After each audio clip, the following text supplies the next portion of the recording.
इख्तिताम की तरफ चलते हैं। हमारी यहाँ vice president madam Rabia Bajwa को हम दावत देंगे कि वो आएँ और अपने ख्यालात करें।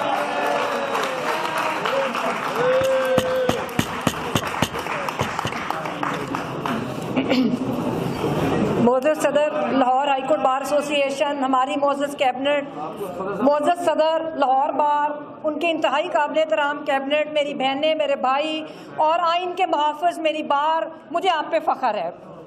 मोहतरम साथियों, अभी बात हो रही थी, मैं आपको सिर्फ एक चीज़ के ऊपर, पहले मैं यही वाला हॉल था, इधर ही हम मौजूद थे।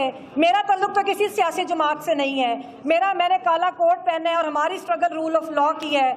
जब से हम बार में 22 साल हो गए, 24 साल हो गए हैं, आप भाइयों और बहनों के साथ जो भी साथी आया जिसके ऊपर जुल्म और ज्यादती हुई, और उसके साथ हम लोग सारे साथियों ने मिलकर आवाज़ उठाई। आइंदा भी यही होगा। यही हॉल था, यही जस्टिस काजी फायज ईसा थे जिनके खिलाफ एक रेफरेंस आया। हम इधर हॉल में दाखिल हुए, मेरे साथ मेरे 2 साथी थे, तो इधर कुछ हमारी एक सियासी जमात के हमारे कुछ साथी उनके खिलाफ नारा लगा रहे थे और बड़े वो जज्बे में थे। तो उधर आके हमने एक नारा लगाया कि ये जो रेफरेंस गर्दी है इसके पीछे वर्दी है, ये जो रेफरेंस गर्दी है इसके पीछे वर्दी है।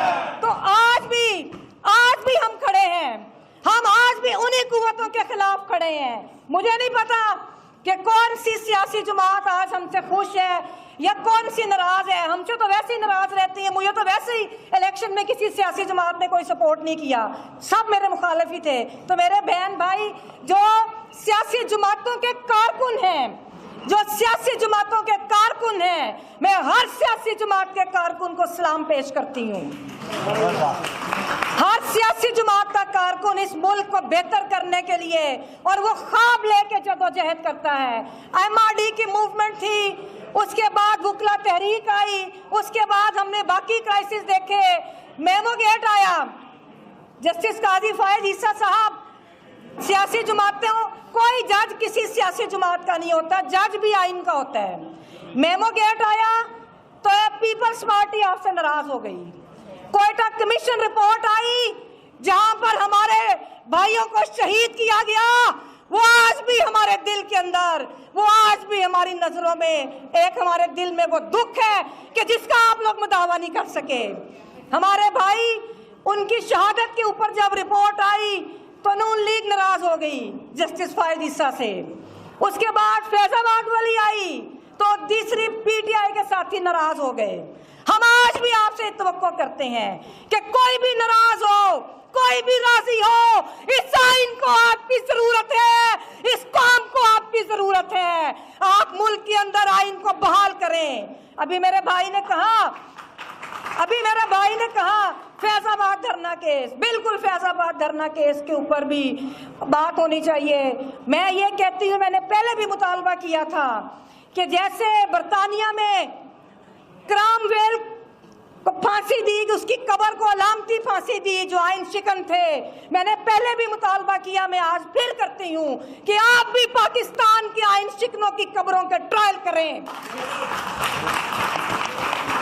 लेकिन इस सबसे ज्यादा जरूरी एक बात है कि इस वक्त जो नकाब पोश आइन पे हमलावर हैं, उनके निकाब उठाना भी जुडिशरी की जिम्मेदारी है। उठाएं इनके निकाब और मुल्क के अंदर सियासी अमल को बहाल करें। कल एशियन डेवलपमेंट बैंक की रिपोर्ट है, वो कहते हैं कि पाकिस्तान में स्टेबिलिटी नहीं आ सकती जब तक इलेक्शन नहीं होगा। 90 डेज के अंदर इलेक्शंस करवाएं, 90 दिन में इलेक्शंस करवाएं और मुल्क के आईनी, जो मुल्क के शहरी हैं, उनके बुनियादी हुकूक का तहफ़्फ़ुज़ करें। कल हमारे साथी सीनियर एडवोकेट सुप्रीम कोर्ट जो जुडिशल काउंसिल के मेंबर अख्तर हुसैन साहब, अवामी वर्कर पार्टी के कॉमरेड हैं, उनके ऊपर पर्चा किया। मैं उसकी शदीद मुज़म्मत करती हूँ। मैं ये भी मुतालबा करती हूँ ऑनरेबल चीफ जस्टिस से कि मंटो साहब की पिटीशन जो जागीरदारी के खिलाफ है, उस जागीरदारी के खिलाफ पिटीशन सुप्रीम कोर्ट में 40 साल से तकरीबन पेंडिंग है। क्यों नहीं लगाते वो पिटीशन? लगाए मंटो साहब की पिटीशन। अस्करी अशरफिया, उसके साथ करप्ट सियासी अशरफिया ने इस मुल्क को बर्बाद किया है। इन लोगों के गठजोड़ ने बर्बाद किया। बाहर जजीरे बने, सरमायादार यहाँ से दौलत लूट के ले गया, उधर से आप कर्जे लेते हैं जो हमारा बच्चा बच्चा उसको पे करता है, और आप लोग अपनी जायदादें बनाकर आप विजिट के ऊपर पाकिस्तान घूमते करने आते हैं। ये एक्सेप्टेबल नहीं है। अब पूरी कौम का, हर नौजवान, हर सियासी पार्टी का वर्कर अपनी सियासी पार्टी का भी एहतसाब करे, ताकि मुल्क के अंदर जो आम शहरी हैं उनको जीने का हक मिले। ऑनरेबल चीफ जस्टिस, बड़ा अच्छा लगा आपकी अहलिया आपके साथ खड़ी थी, बहुत ताकतवर पैगाम उन कुव्वतों को आपने दिया, लेकिन वही पैगाम मेरी बहनें जो मशकूक वाक़िए में, जो 9 मई के वाक़िए में 150 दिन से अंदर हैं, करें उनके लिए इंसाफ, ताकि वो भी एक ताकतवर पैगाम दें उन कुव्वतों को।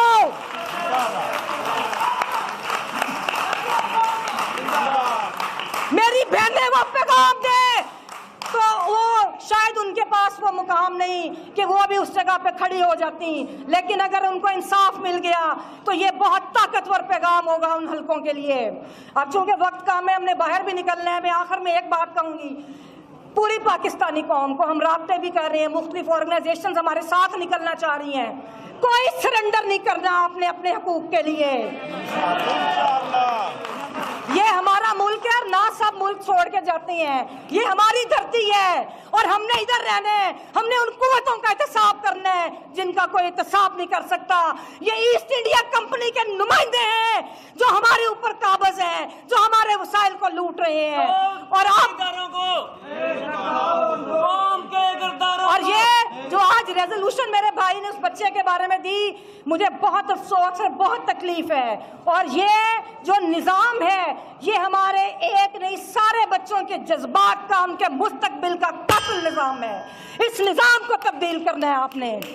और एक आखिर में मैं ज़रूर, अभी मेरे एक यंग भाई ने गिला किया, बिल्कुल मैं एक बात क्लियर कर दूं, बाहर एहतसाब करे, सारे ग्रुप्स आपके सामने हैं, मैं अपने आप को और अपने ग्रुप को पेश करती हूँ एहतसाब के लिए। सबको कोई बराबर नहीं है, अभी उसने कहा सब बराबर है, कोई बराबर नहीं। हमने नजरियाती सियासत की है और सबको पता होना चाहिए कि कौन 10 महीने इस्टेब्लिशमेंट के लिए काम करता है और इलेक्शन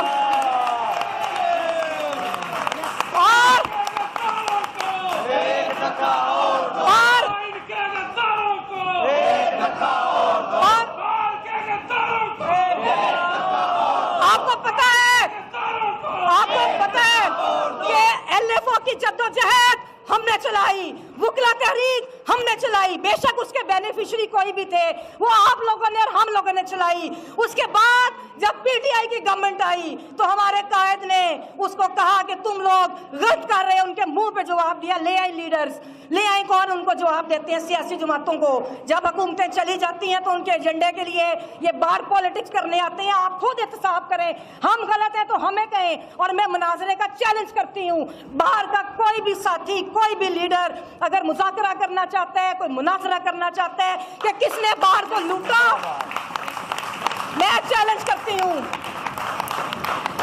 और आपने अभी देखा कि सुप्रीम कोर्ट बार के सदर ने सबको बुलाया, उन्होंने सबको बुलाया, हमारे लिए सब ऑनरेबल हैं, जिनको बाहर इलेक्ट करती है हमने हमेशा उनका साथ दिया और आगे भी देंगे, लेकिन फैसला बाहर ने करना है। और आखिर में पूरी कौम जो है अपने हकूक के लिए निकले, क्योंकि आपको पता है कि हम भी देखेंगे, लाजिम है कि हम भी देखेंगे वो दिन के जिसका वादा है, जो लौहे अज़ल पे लिखा है, जब जुल्म सितम के कोहे गरा रूही की तरह उड़ जाएंगे और हम अहले सफा मरदूद हरम तख्त पे बिठाए जाएंगे, सब ताज उछाले जाएंगे, सब तख्त गुराए जाएंगे, हम भी देखेंगे, लाजिम है कि हम भी देखेंगे।